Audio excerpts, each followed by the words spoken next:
Word up, everybody. Welcome to Word of the Day with Comedians. I'm your host, Dead Air Dennis Maller, and joining me is St. Louis, Missouri comedian Meredith Hopping. Hello. Hi, thank you for having me. Excellent. We were just talking before that I think, we're going to get to the word, but I think I picked a word that it suits your personality perfectly. Ooh. One. But we were also just talking, your middle name is Joy. My middle name is and Joy. I think Hopping with Joy accurately describes everything about you. Oh, thank you. Thank you very much. I take that as a compliment now, but I think that my parents made my middle name Joy because I'm absolutely named after Meredith Baxter Burney. I'm not even kidding. People will be like, oh, are you named after some Welsh queen or, something? And I'm like, no, Meredith Baxter Burney, the mom from Family Ties and a couple of Lifetime movies about eating disorders. I love that we're getting to the point of our age where we are named after celebrities that nobody knows about. But also they had some kind of weird, dark history in the 90s because 80s and 90s TV was built to scare children. 100%. All right. So our word of the day for you is going to be sanguine. And I had to look up the pronunciation because I do that from time to time. Sanguine. Because it does not look like Gwyn. No, it doesn't. Sanguine. I would say sanguine. But that is... But right? I would have said sanguine. Which sounds like a regional sandwich at some shop that everyone goes, hey, we're the originators of the sanguine. Some little deli. Hey, Pats, they don't know how to make a sanguine. We're the ones that created the sanguine. And I also don't know what region of the country this accent is from. It's multi-regional. So sanguine means confidently optimistic. And like I said, I feel like I know you just recently got over COVID, not to tell everyone your business, but hey, it was on a public portion. You announced it on Facebook in a public setting, not friends only. So I feel like everyone can know that. Absolutely. And I feel like even though it was a downturn time for you, you were definitely confidently optimistic that you guys were going to pull through it, right? Well, yeah. And I think too, now, let's be honest, my pride took a hit because I was really hoping to tell my grandchildren and great grandchildren, should my kids choose to have children, your Nana did it. She never got COVID. She did what she was supposed to do. She protected the public. So though I was fully vaxxed and everything and very careful when you work with the public, which, yeah, and I feel you on the same side because I, for a long time, kept saying in 2021, after vaccinations were very common, I was like, I don't want, even like late 2020, early 2021, I was like, I haven't gotten it now.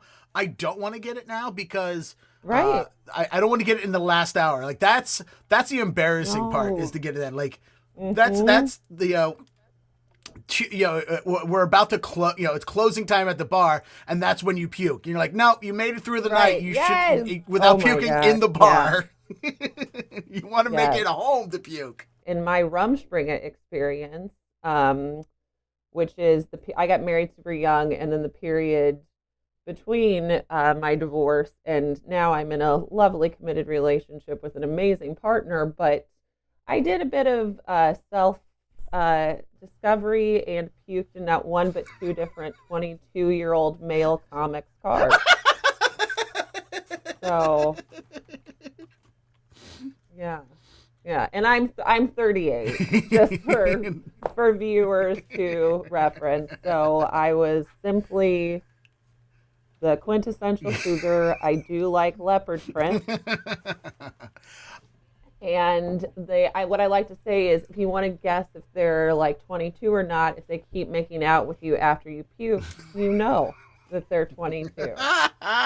The confidence of those men, because I've been... Oh my gosh. I've been with not one, but two different women who have puked while making out with me. And I was like, all right, no, I get it. I get the hint. I understand. I'll leave you alone. I'm going to go home and cry. because that is what I do as a 20, 30, now 40-year-old male, is I cry after female rejection. Oh my goodness. But through it all, I was sanguine. There we go. And if there was, and honestly, in this conversation, if there's anyone who was sanguine, was those two gentlemen that still made out with you after puking. Oh my gosh. Man, I think maybe some major mommy issues. Yeah. I think all comics have mommy issues, and I was just benefiting from them. Also, maybe it's not a mom fetish. Maybe it's a baby birding fetish. Oh, maybe. Cool. Isn't it Alicia Silverstone who actually does that? I think she actually feeds her kids that way. She's just that crunchy. We, for our word sanguine, has a fun did you know fact of the day. And from Merriam-Webster, not a sponsor yet.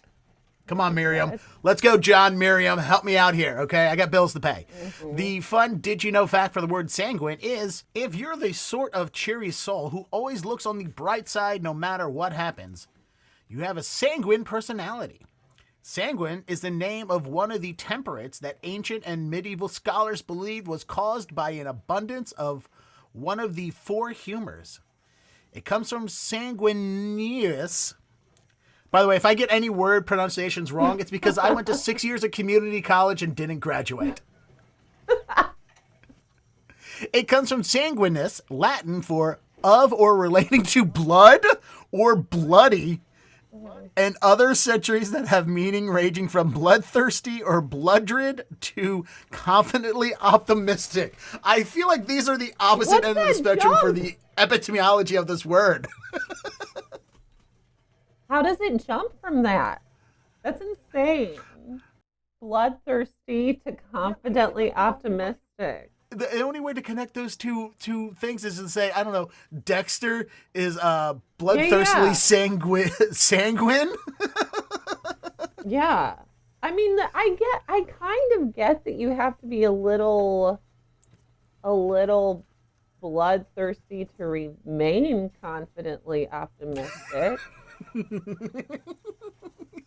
Well, those ancient and medieval Greeks, they were quite kooky. And I mean, have you ever seen like old versions of ancient Greek stories and plays and stuff?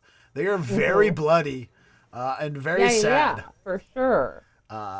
They definitely are. But I guess if you take a very bloody play and then have a optimistic outlook at the end when everything lives happily ever after, yeah, create a word that describes we're going to stab somebody and bleed out of our eyes for 30 minutes of a play, and then everybody goes home happy. Right. That's a sanguine play.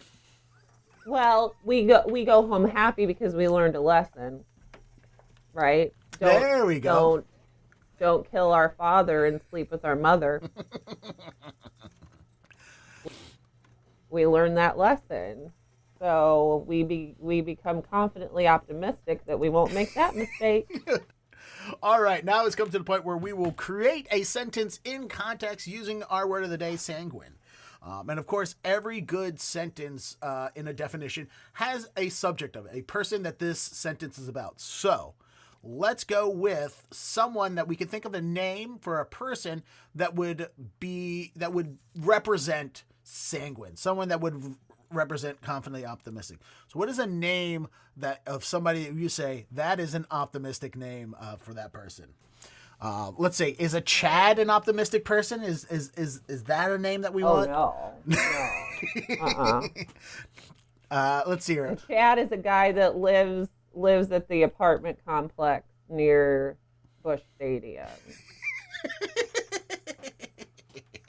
I say that because I dated a guy who lives there. One Cardinal Way is what it's called. And literally no one warned me about what that would mean.